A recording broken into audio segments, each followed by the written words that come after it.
One of the things that I think is really great about the way that the creatures work in The Mummy Returns is the attention that we pay to performance as an element of the film that crosses over the boundaries between live action and synthetic action, if you will.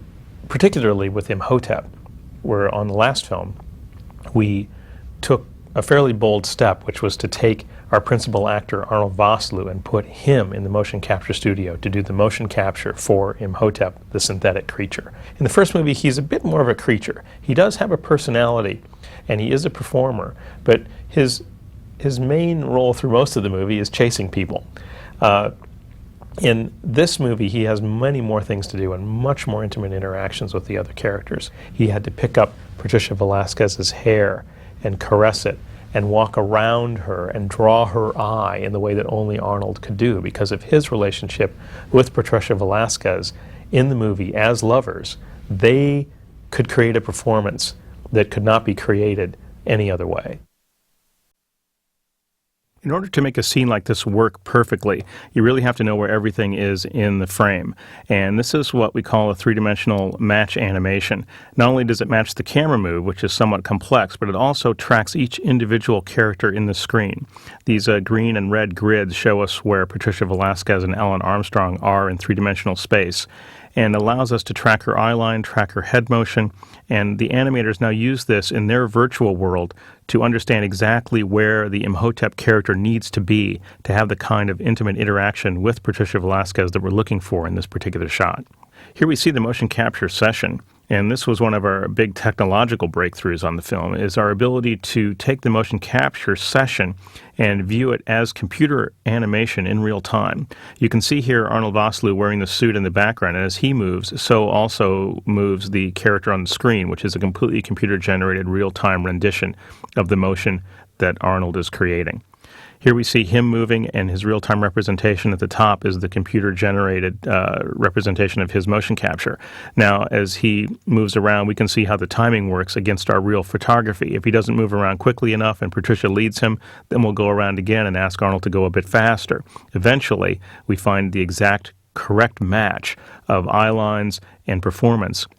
This shows how we now take that information and put it first into a complicated computer model, then into a painted model, and then into a model that's lit so that it matches into the backgrounds that we've selected for this particular shot. When we finally get this all put together, we have this wonderful scene where everything is in the same space, everything is in the same lighting. We see the characters interacting with each other. Arnold Vosloo's eye lines are following Patricia's eye lines.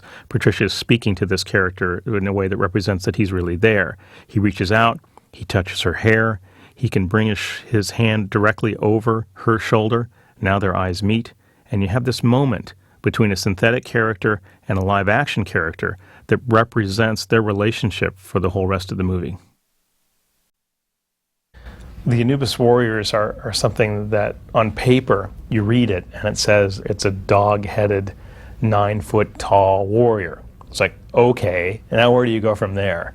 You know, that looks great on paper, but what is it going to be in the movie? We started out looking at Anubis. Anubis is a very striking figure. The god Anubis is part of the mythology, and most people recognize him, I think maybe as one of the most recognizable Egyptian deities. He's got these big tall ears, and he stands out in the crowd as a long jackal nose. And very intimidating minotaur type of character, half man, half jackal. And so that's where we started. And then we started adding in the nuances, the big pointy teeth, and then pointing his ears a bit more and giving him a bit more of a Doberman look, and then stylizing the way that his fur will be so that he now has an aspect of a vicious dog, but still has the mobility and the dexterity of a human being. And he can run 35 miles an hour because he's got these legs that are used to drive him forward. So once we start building this creature and getting the sort of first layer working for him, now we add in the mummification and all of the other things that have sort of added complexity and organic interest. It's something that can't be created in our reality. We have a creature now that can only be achieved synthetically. So let's bring this intimidating character onto the screen and let's make him really fierce. And here we see how the tracking markers that we laid on the desert in Morocco help us make a camera match move. Camera match move is basically a virtual simulation of the real camera. We try to match things exactly so that things don't slide around and everything looks like it's got the right aspect ratio and so on. That allows us then to start blocking in the animation. This is the sort of what we call a pawn animation, which helps us place the warriors where they need to be without rendering them in full complexity. Our hero character is rendered in greater complexity because, of course, he's an important finish to the shot. We're now beginning to use a little bit more complex models, and we're trying to figure out now how to give each character its own nuance and figure out how the animation of each individual character will be choreographed so they don't look replicated, and that each animal has its own characteristic throughout this reveal.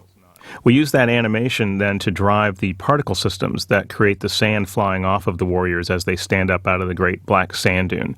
The computer figures out, using gravitational forces, how the sand should fly when the dogs shake their head, and there they are ready to charge. The Scorpion King is probably the most difficult thing that we had to do on this movie. We wanted to create a truly memorable cinematic creature. You know, you've got this huge movie, there's all this stuff's going on, and somewhere at the end of the film, you've got to have the big payoff. Something's got to happen at the climax of the film that is bigger and better and more amazing than anything that has come before. In The Mummy Returns, that turns out to be a pretty tall order because there's a heck of a lot of stuff that happens before the climax, and a lot of it is gigantic. We really wanted to create something that had the magic and had a sense of amazement about it that was something that harked back to the great creature films that have preceded through history, everything from King Kong to Jason and the Argonauts and Clash of the Titans and all these wonderful Harryhausen things. We didn't want to recreate Harryhausen. We wanted to create something that evoked the same response from an audience that Harryhausen did. We did that in the first film with the battle of Rick O'Connell against the 13 priest mummies. And in this film, for us, that moment was the reveal of the Scorpion King. This is where we always start with our three-dimensional characters, which is a sculpture. We also do a lot of flat artwork, but from the sculpture then is drawn the computer sculpture, which you see here. We then render that with shaded lighting so that we can sort of see how that looks compared to our original model. Then we paint onto it all of the different textures required to give it realism. This shows you that same computer graphics model being rotated in three-dimensional space. You can see it's quite a complex model with a number of appendages greater than usual for a human being, certainly, and maybe even for a scorpion. We also need to make sure that our model looks right in the environment in which it's intended, in this case the Scorpion King Cavern, which is lit with bright firelight and a lot of dark areas. So this is that same model you saw a moment ago, and now this time it's in the Scorpion King environment. One of the things that you have to do in a model like this is figure out a way for the animators to control such a complex beast in a way that looks realistic and natural. So we break things up into sections that can be controlled by something of a procedural method. The animators move the arms and legs and the upper body, the head nods, and all those sorts of things. And then a procedural system creates the musculature that matches into that animation so that the animator does not have to move each muscle individually. These rainbow patterns indicate to the animator how their controllers will affect the surface of the body. So when they move his arm and upper body and raise his shoulders, the muscles now follow along and do the right thing in a predictable way that is also realistic, and it gives us a real sense of the muscles under the skin. This is what the animators are looking at when they're animating. They have the face of the rock, and they have this upper body, and it's not quite as fully rendered as it will be in the final version, but it gives them a little bit more freedom because it moves more quickly and gives them a chance to make sure that all the nuances are correct before it goes into the final render.